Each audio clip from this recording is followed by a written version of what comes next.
Hey everybody, how you doing today? My name is Travis Hoffman, and today we're going to be talking about a little bit of Linux and Windows filing systems, which one I would choose, a couple of storage options at an enterprise level, and also we're going to finish it off by talking about some ethical considerations to make when purchasing these overall enterprise systems. So let's start off by talking about the Windows and Linux filing systems. So we're just going to talk about a little bit of similarities and differences. We're just going to start off by talking about the directories. Windows uses multiple directories, some examples C and D directories, whereas Linux uses one overall root directory. That's kind of a big difference between the two.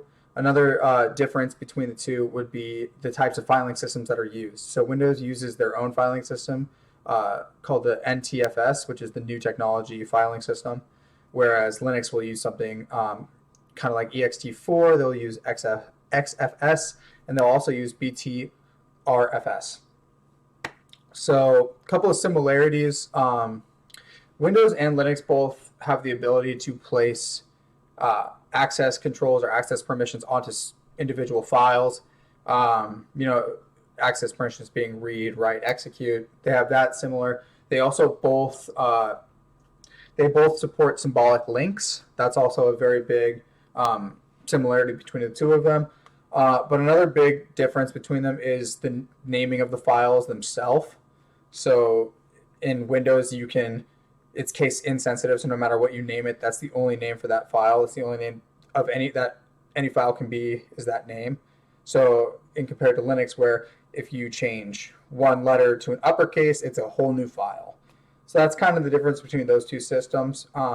Personally, from my standpoint, if I were to pick the system, it would be probably Windows is the easiest. I would pick that system because it has the best ease of, or the most ease of use, technically speaking.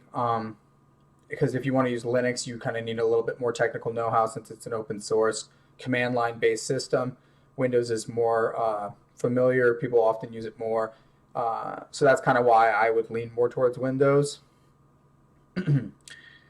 But when you talk about filing and keeping these systems and all this data, you need to talk about storage solutions at an enterprise level.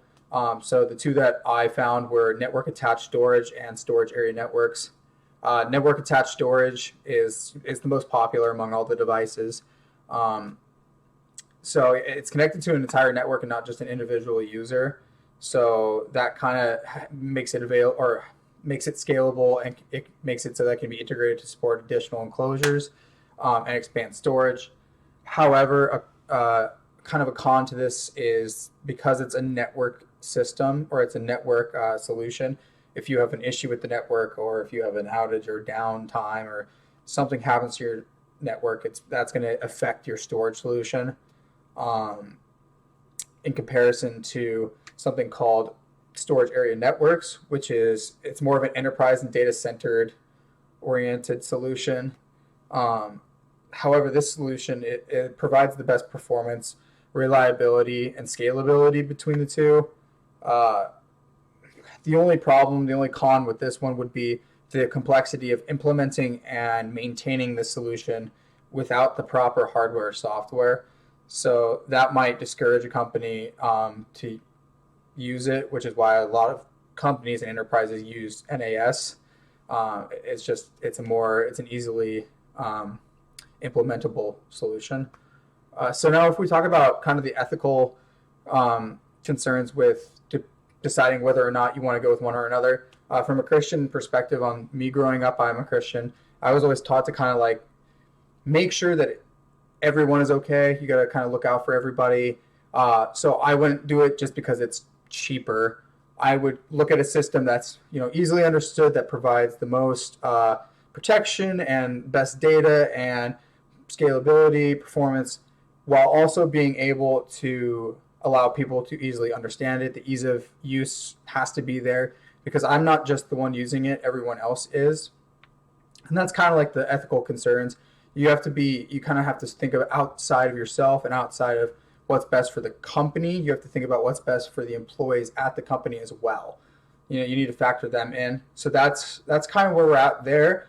If you have any questions on enterprise technology or any sort of Windows or Linux comments, leave them down below, and I'll be sure to reach out to you and figure them out. Thank you so much. Have a great rest of your day.